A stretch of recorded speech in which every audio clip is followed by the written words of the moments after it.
জুলাই বিপ্লবের অন্যতম যোদ্ধা ও ইনকিলাব মঞ্চের মুখপাত্র শরীফ ওসমান হাদী হত্যার প্রতিবাদে চট্টগ্রামের পটিয়া উপজেলার ৫ নং হাবিলাসদ্বীপ ইউনিয়ন জামাত ইসলামীর উদ্যোগে বিক্ষোভ মিছিল ও সমাবেশ সম্পন্ন হয়েছে। সমাবেশে বক্তারা মন্তব্য করেছেন, দুর্বৃত্তদের ছেঁড়া গুলিটি কেবল হাদীর মাথায় নয়, বিদ্ধ হয়েছে বাংলাদেশের মানচিত্রে। ১৯ ডিসেম্বর শুক্রবার মাগরিবের নামাজের পরে পাচুরিয়া বাজার জামে মসজিদ থেকে শুরু হয়ে মসজিদ সংলগ্ন আরকান সড়ক প্রদক্ষিণ করে পাচুরিয়া বাজারে এসে সংক্ষিপ্ত সমাবেশের মাধ্যমে মিছিলটি সম্পন্ন হয়।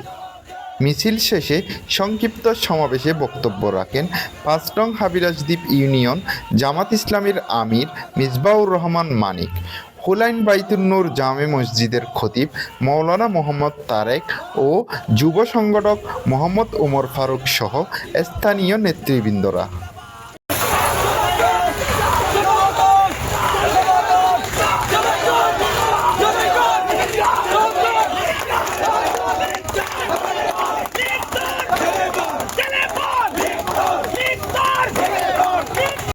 আমাদের আন্দোলন চালিয়ে যাবো ইনশাআল্লাহ।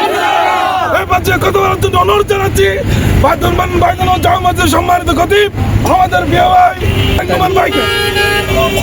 ভারতীয় অগ্রাসনের বিরুদ্ধে যারাই কথা বলেছে তারাই ভারতের চক্ষুশীল হয়েছে।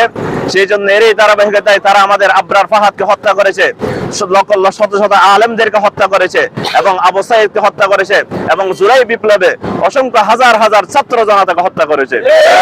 এই ধারাবাহিকতায় ভারতের বিরুদ্ধে অগ্রাসনী সৈনিক ছিলেন আমাদের ওসমান হাদী ভাই। সেই ইনকিলাব মঞ্চ প্রতিষ্ঠিত করেছিল, কালচারাল ফ্যাসিস্টদের বিরুদ্ধে সে আজীবন সংগ্রাম ঘোষণা করেছিল।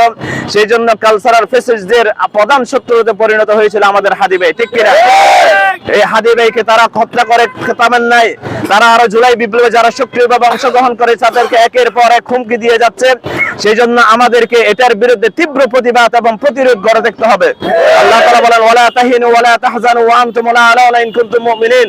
যদি তোমরা মুমিন হও তাহলে তোমরা কখনো হতাশ হও না, তোমরাই বিজয়ী হবে ইনশাআল্লাহ। আল্লাহ তাআলা আমাদেরকে ওয়াদা দিয়েছেন, এই বিজয় আমরা অবশ্যই হব এবং এই বিজয় আমরা বাংলাদেশের সংসদের মধ্যে কোরআনের আইন পাশ করার মাধ্যমে, কোরআনকে বিজয় করার মাধ্যমে ইনশাআল্লাহ আমরা এই বিজয় উদযাপন করব ইনশাআল্লাহ।